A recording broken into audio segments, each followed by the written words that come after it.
So, I recently finished my first book on Chinese history.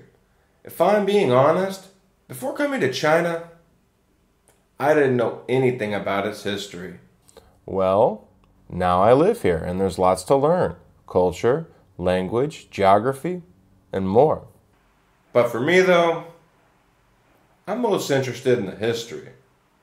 That's why I read China, A History by Harold M. Tanner. It's 2 volumes and 700 pages.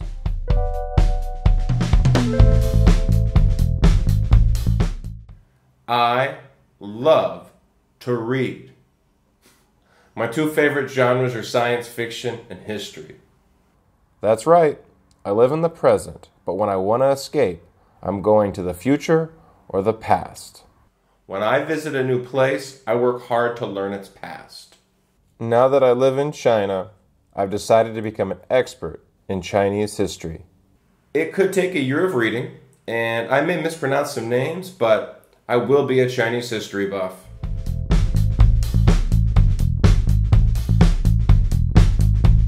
Considering that I have a lot to learn about China, I decided that an overview was the best place to start.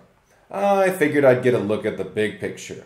My next books will focus on subjects and time periods that most interest me. Well, Tanner's book is perfect for this.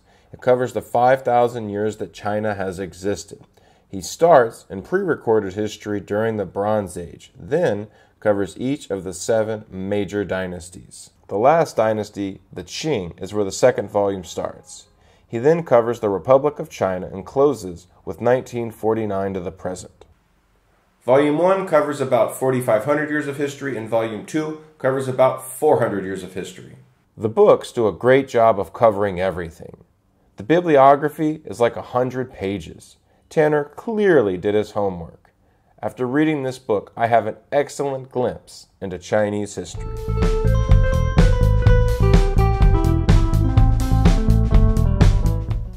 Having said what I've already said, I have to be honest.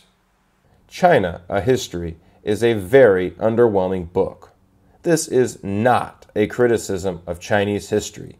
It's a criticism of Harold M. Tanner, the writer.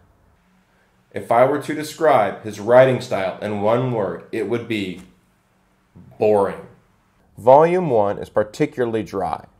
It reads as follows. This happened, then this happened, then this happened, then this happened, and so on and so on.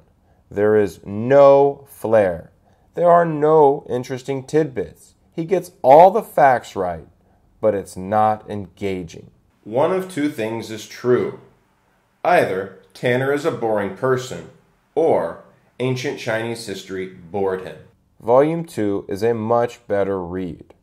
The history is much more fleshed out, and there are lots of interesting anecdotes. Clearly, this period of China is more captivating for the writer.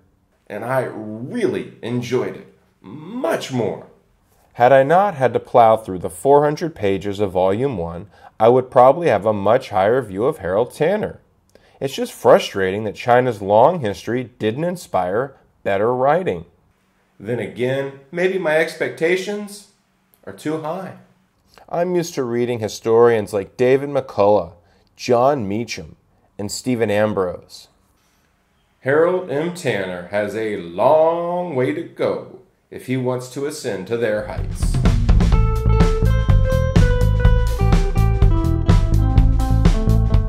I'm extremely happy that I finished China History. I learned a lot, and now I know where to look next. A final thought on this book. I wish it was longer. I would happily devour a 1,000 or a 1,500 page book on Chinese history. Maybe that extra space would have enabled Tanner to tell a better version of the story.